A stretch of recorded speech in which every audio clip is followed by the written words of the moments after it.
So welcome to this meeting of the Recreation and Amenities Committee. First item on the agenda is apologies for absence. I believe we have apologies from the Deputy Mayor, Councillor Rory Hunt, also from Councillor David Edwardston. There are no other apologies, are there? We have Councillor Reisman substituting for Councillor Hunt. Has Gavin vanished? He sits on this, doesn't he? He does. I think he might have just popped out. Okay. Apologies from Tom Buckley. He was at plans and he did apologise for his attendance at our meeting. Lack of attendance. Sorry. Item 2, declaration of interest. Are there any? No, I see none. Item 3, public participation. Would the Deputy Town Clerk like to say anything? Thank you. Item 4 on the agenda is your minutes. Are there any comments or amendments or queries for the minutes from the 10th of October 2023 on pages 5 to 7? No. I see none. I move them from the chair. Is that carried? No. Thank you very much. Are you abstaining, Councillor Lambert? Or? But you got the line actually, I think it's left by mistake. Oh, okay. Fair enough. Okay, we'll move on to agenda item 5, and I'd like to welcome Aggie Hodges from Thames 21, who has been working not just with the Town Council but with residents to help us achieve bathing water status in Henley. So Aggie is joining us online. Hi there, can everyone hear me? Yeah, Yep, we can hear you. Great.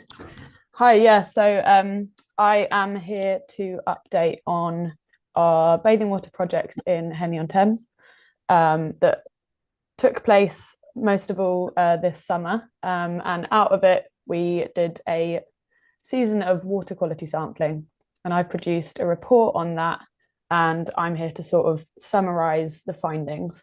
So I'm going to share my screen. Host disabled participant screen sharing. Okay. You should be able to now. Try again. Perfect. Is that working? There? Yep. Amazing. So yeah, my name is Aggie Hodges, as I said, Bathing Water Development Officer at Thames 21. And I've been working on a project called Reclaim Our Rivers. So it's a project to try and gain more inland bathing water designations. I will briefly outline what bathing waters are. As I said, part of that project was water quality citizen science.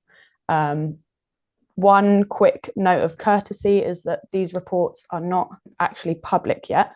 We do plan to publicize them in the next couple of days, but we're just waiting on a final review from our comms team. So yeah, if possible, if people could not share anything from this presentation outside of this meeting. However, yeah, that should be going live very shortly. So quick note on Thames 21, it's an environmental charity. We started up in the 90s. We started up because we realized that it was no one's responsibility to clean up rivers, including the Thames, and we were quite London and Thames focused, but our work now extends across the Thames basin. And our main kind of UPI is working with communities, which will be relevant here in this presentation.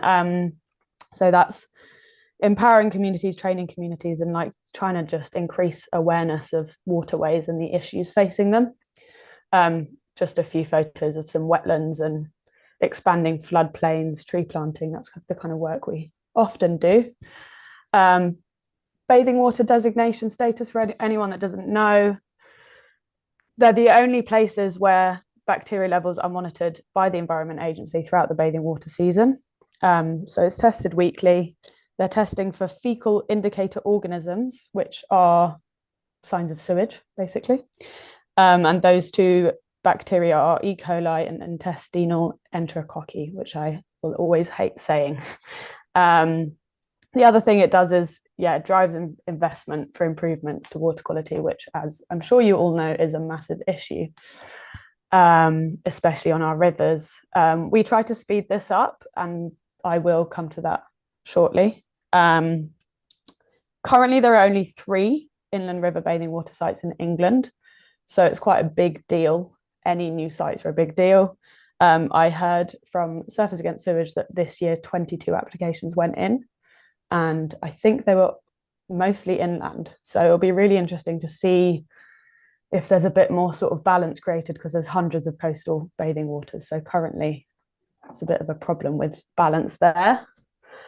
So Henley-on-Thames, what we were doing was we trained up citizen scientists early this summer. We trained 22 of them, and we trained them to monitor water quality. And they then conducted weekly sampling throughout the bathing water season for those 2 bacteria I mentioned. These were our sites. So it was quite a task for our citizen scientists, because as you can see, it's a long way between the first site and the final 6th site. And then the samples were dropped off at a Thames Water lab in Reading. So yeah, weekly samples, 20 weeks of sampling at each site. As you can see, there's 3 within Henley-on-Thames. We chose those samples, by the way, those points, they were chosen upstream of the potential, mostly upstream of the potential bathing water site, so as to identify potential sources of pollution. So the idea there is that if bathing water status is granted, normally what happens is the EA comes in and does this testing themselves, whereas what we like to do is try and speed up the process and say, hi, look, here's some really rigorous data, and we think we might have found some of the potential problem spots, as I will talk about. So the results, we published them live on our Story Maps project, which you, I think, have a handout with a QR code that goes there. So feel free to check that out. That's got a whole bunch of information about the project more widely. But as you can see here, every single site except Reading had a poor overall status for both bacteria. And even at Reading, the fact that it was poor for IE brings down the overall status to overall poor as well.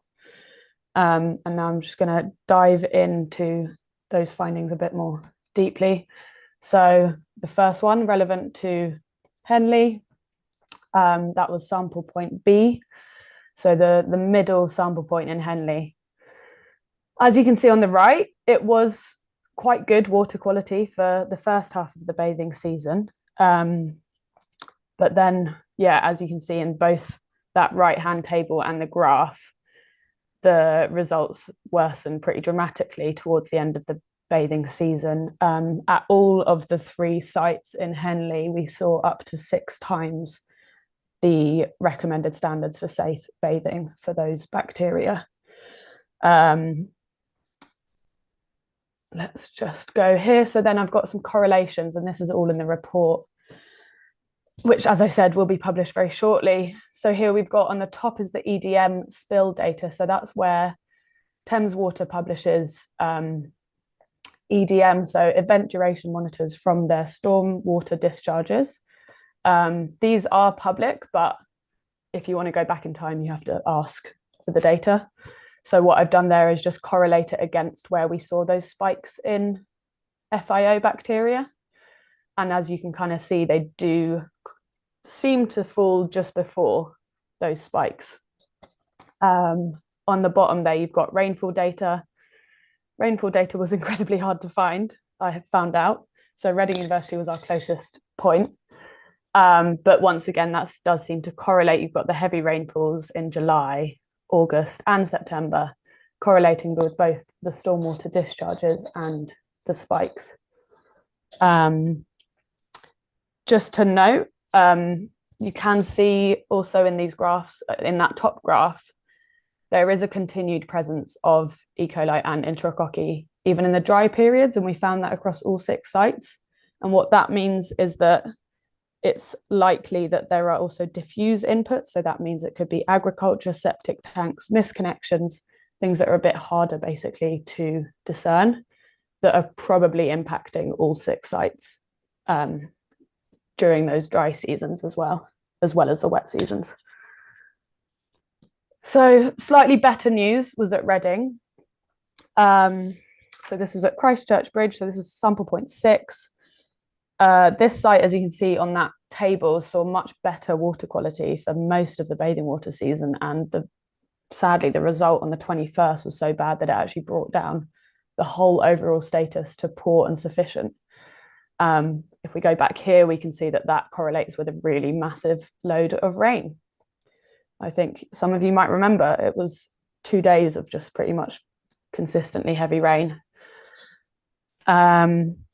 So looking at these two ends of the sampling sites, where you have much better water quality at Reading and then downstream at Henley, pretty much worse water quality, that indicates that the sources of pollution are negatively impacting the water quality somewhere between these two sites, which leads us to this sample point. This was D at Loddon. So we chose this because it was just downstream of Wargrave sewage treatment works. It's actually on the Loddon River. This is the only site that's not on the Thames. As you can see, much poorer for almost all of the bathing season. This was our worst site for water quality. And the graph, if you look at the numbers here, and also just how high it goes above these sufficient lines, you can see it's a lot higher than any of our other sites. And at the worst point, we saw E. coli levels reaching 23 times the recommended standards for safe bathing at this site. So as part of the analysis of this data, what you do is you look at the ratio of the two bacteria, so the shape of the spikes and how they relate to each other. And where you've got a ratio of between 2:1 and 4:1 of E. coli to enterococci, i.e. it spikes a little bit in IE and quite a lot in E. coli. That normally means, so basically we'd say that this shows hallmarks of these increases being the result of point source pollution. So that could mean, for instance, sewage treatment works. However, we are saying that like more evidence is needed. For instance, eDNA testing is where you can really accurately work out the exact point source of that solution, to the point I've heard where you can even trace it back to specific cows on a field. So that's obviously a lot more expensive, but it does give you really good accurate data, or real-time probes where you're seeing exactly what's happening for a larger quantity of time. So what happens next? So we put 2 bathing water applications in this autumn. One was Henley-on-Thames, the other one was at Wallingford. We find out about those. There's a first step early next year where it goes to national consultation. As part of our first application, we did a local consultation, and then we find out from DEFRA in April 2024. We do want to continue working in the area with local and regional partners and stakeholders, to continue advocating, because obviously we are reporting that there are some major issues here, and we want to advocate for improved water quality regardless. And we are currently linking with other local citizen science groups who have been conducting other monitoring projects and trying to link up that data to make as solid base of evidence as possible. And then this kind of data also, we hope to start to link it in with a more national sort of look at bathing water data. A lot of really good work is being done by Surfers Against Sewage, so we're in a lot of conversations with them, and they're also in conversations with DEFRA to have conversations basically about the guidelines surrounding bathing waters. But yeah, you should have QR codes that link to the project page for everything that I've been talking about, where we'll be updating on the applications, and any other updates relevant to the project. Like I said, we hope to stay local and keep active within the community. We've built up a really good network of citizen scientists, and joining up with local organisations has been really helpful. And also all the support from the council has also been really helpful. So yeah, thank you to Henley Town Council for inviting me, and any questions, I think now's the time to ask, and I will stop sharing. Okay, should we go around the table, and if anyone's got a question, they can ask it instead of a free form and stuff? Yes, thanks, Kelly. Aggie, thanks for your interest in this and thanks for your comprehensive report. My partner Catherine was one of your citizen scientists, and I drove around actually, here being the driver, designated driver. It's really shocking, the Loddon one, because it's such a beautiful stretch of river. It really is absolutely stunning. Anyway, moving on,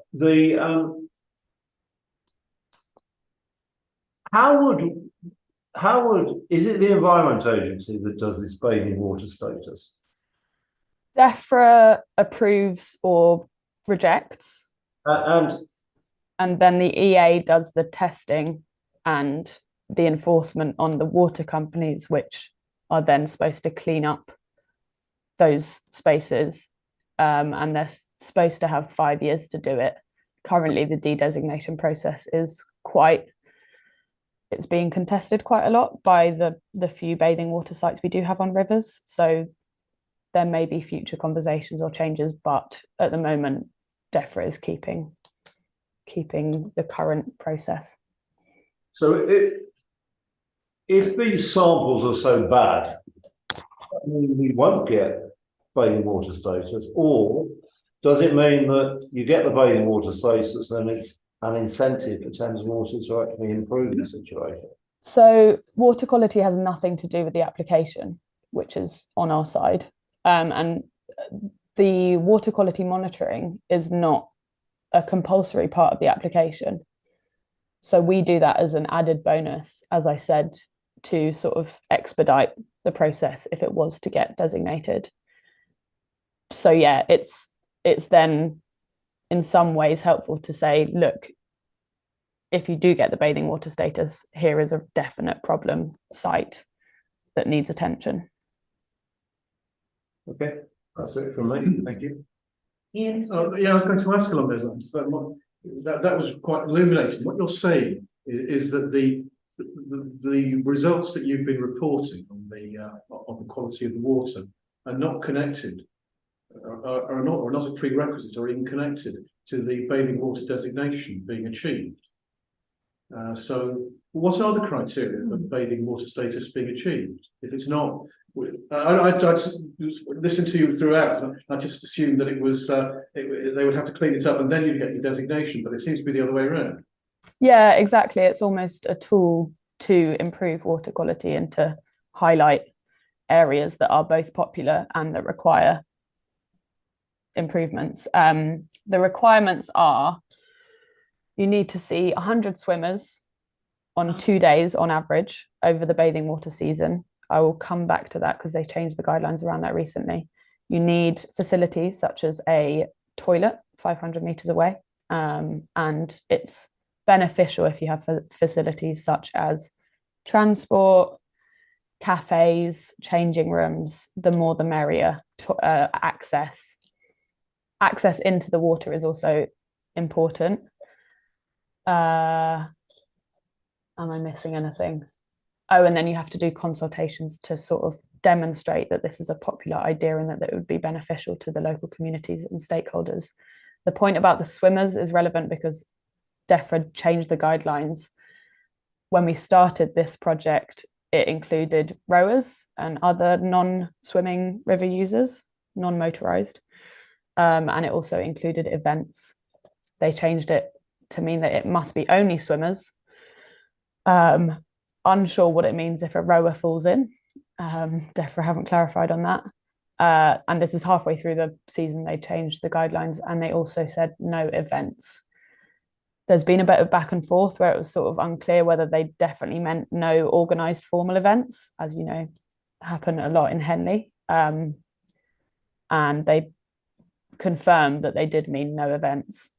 We are still putting the application in, and we're still demonstrating that it's a popular site, and and hoping to start a conversation about the importance of these sites getting good water quality. Yeah, that was really helpful and clear. I think I understand a lot more than I did a couple of minutes ago. Can I just have one further question? You talked about relating the figures that you got on the bacteria with the rainfall. Can you not correlate that with the sewage outfalls, which sewage spill? Well, I hate using the word spill. It makes it sound accidental, but it's deliberate.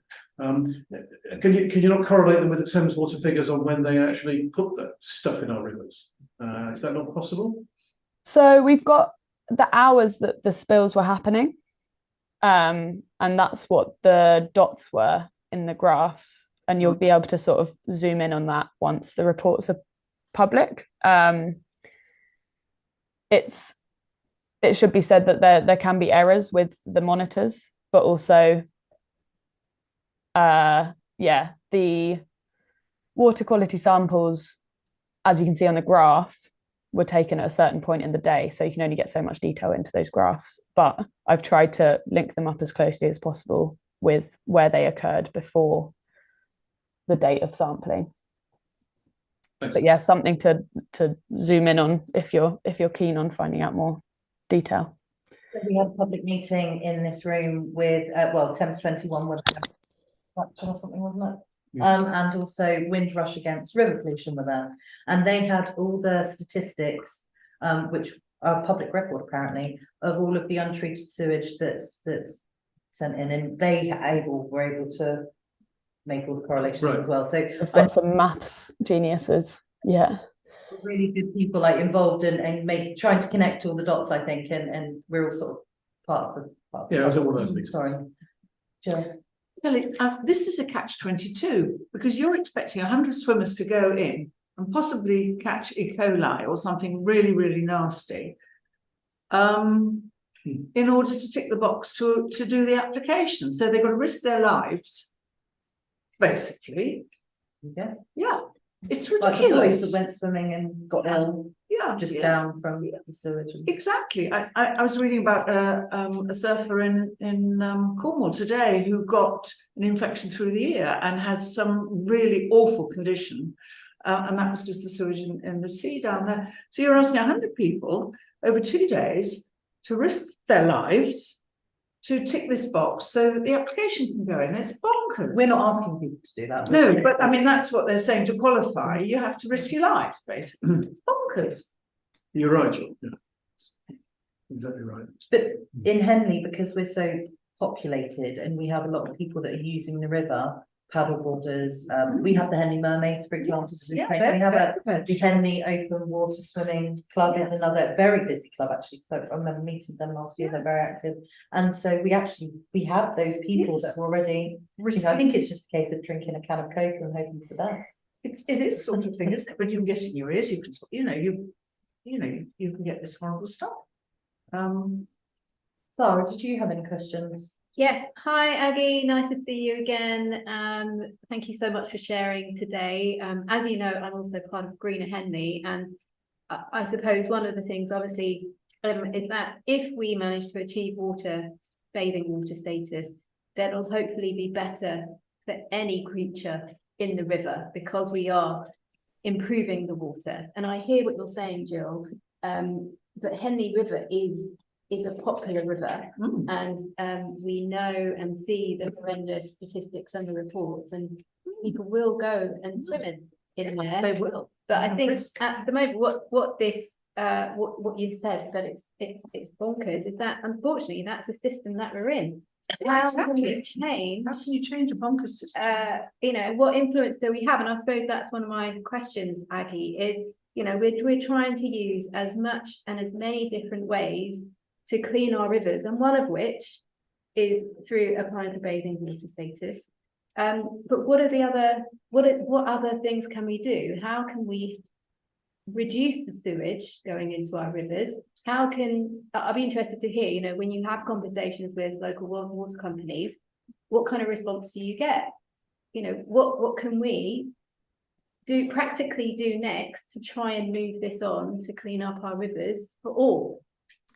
Yeah, it's a really good question. I think that's sort of why we, although it's not compulsory, doing that water quality sampling, it's a really good way to engage the community and provide, skills, training, networking, but also starting to build that collection of data about the catchment. And one thing that is maybe a positive is that while the EA doesn't tend to, it's obviously, once again, there's not many bathing waters inland, so it's hard to say surely, but the EA is it seems less likely to treat citizen science data as definite solid evidence, just because they have their own ways of, they have their own set protocols and ways of doing their own testing. However, Thames Water have been pretty open to taking our data seriously, which I think is a really positive sign. And so I think the more data and the more joined up data we can get about the whole catchment to give a really solid picture of what is going on and where all the sources are coming from of pollution, then you're just building a really good argument of, why this needs to happen, why it needs to happen now. And as you say, bathing waters are one way of doing it, but it's also just, I think one thing that's also been really positive is outdoor swimming has started to gain a lot of attention in the press, and bathing waters help that. And so more sort of, pressure from all angles, especially backed up by really good solid evidence. I think that's can only be a good thing. We get so much interest from the press about bathing water projects, compared to a lot of other water quality, equally important projects that we do. But there's something really tangible about swimming and swimming in sewage that we should harness. Not the sewage. We shouldn't harness the sewage. We should harness the attention. And sorry, Aggie, one more thing. You mentioned that there is a way that we could drill at Loddon, where the source of, you said you can hone it down, you can pinpoint particular cows or something. You said something along those lines. You said it's expensive. Yes. So how does that happen? Like if we did want to find out who is what is causing that particular sewage influx at Loddon, what? I'm not the expert. However, Claire Robertson, who works for Thames 21 and was part of the successful Wolvercott bathing water application, has just rejoined Thames 21 and is going to be doing eDNA, which is the type of testing I was talking about, I think closer to Oxford. But if you wanted to get in touch with her, she's got a PhD in this kind of thing. She knows her stuff, and she'd be able to tell you sort of how I think you can make it happen, and would have a lot more expertise on it than myself. I can share her email address. That's helpful. Councillor Just a clarification, really. Thank you for the presentation, by the way, very informative. The assessment, did you say it's 100 people on 2 separate days? So 200 people? On average, averaged out. Yeah, so this is not something we organise, they just monitor it and that's what they have to see. So we would normally, in sites where you get sort of spontaneous swimming, we, as well as doing the water quality monitoring, we ask our citizen scientists to do user surveys, which is where you count the number of people in the water. And by the way, those 100 people is over a stretch of 4 hours. And that can be at any time in the day. It doesn't need to be a consecutive 4 hours. Thank you. Okay, I think we've all asked questions. Thank you so much for joining us, Aggie. Thank you. And I will be, Thames 21 will be sending out the press releases, but we will give an early note to the Henley Town Council comms team. So you will get a heads up that they are about to go public, should be by the end of this week. Thank you so much, Aggie. Thank you for attending tonight. Thank you. Yeah. It's really Thank you. Have a good evening. Okay, there's no discussion to be had around that right now. I think that if there's any actions to take or suggestions such as, you know, the eDNA testing, I think that's come back to a future committee. And in that case, we shall move on to agenda item 6, which is finances, which you'll find on page 9 and 10 of your agendas. Are there any comments, queries? I see none. Are we happy to accept these, note these? Yep. Thank you very much. We'll now move over to pages 11 and 12 for the draft recreation amenities income and expenditure budget. Has everybody had a chance to have a look through? Are there any suggestions or comments, queries? Any costings about what we've had a presentation for? Would it come on RNA or with the finance? Sorry, the town hall The budget. town hall project, yeah. To be decided. Yes, they'll be subject to quite a lot of discussions and looking into the feasibility of the various options. And I think because it is such a large amount that we're potentially looking at, we need a clearer steer on what option the council wants to go down before we can realistically start budgeting for it. Because it would be RNA, it would come to RNA, but it will find. Town hall comes in RNA, I think. Yeah. It's a mistake. Yeah, so probably come to RNA first. And then. It'll go to finance as well, I imagine, of course. Okay. the next- Are there any comments or amendments? Sorry, councillor. Thank you. It's a question of clarification. So walking to the town hall today, I noticed these 3 big banner flag things. Is that something on In the marketplace? Yeah, in the There's marketplace. 4, I think, actually, isn't there? I thought there was 4, 3 or 4. Yeah. Yes, Yeah. flagpoles. Is that what's referenced here, like the flagpole And seating licenses. That's where that comes from. Yes. Yeah. Great. Thank you. Any other comments or additions, anything? No. We're quite happy with this then. Everybody in favour of approving this as it is going forward? I don't know how many more bites of the cherry there are actually. That's it. This is the last bite of the cherry. Cherry was delicious, well done. Yeah. Well, there's still a finance meeting and then the full council. Well, yeah, Chapter but nine. we could make them look at that.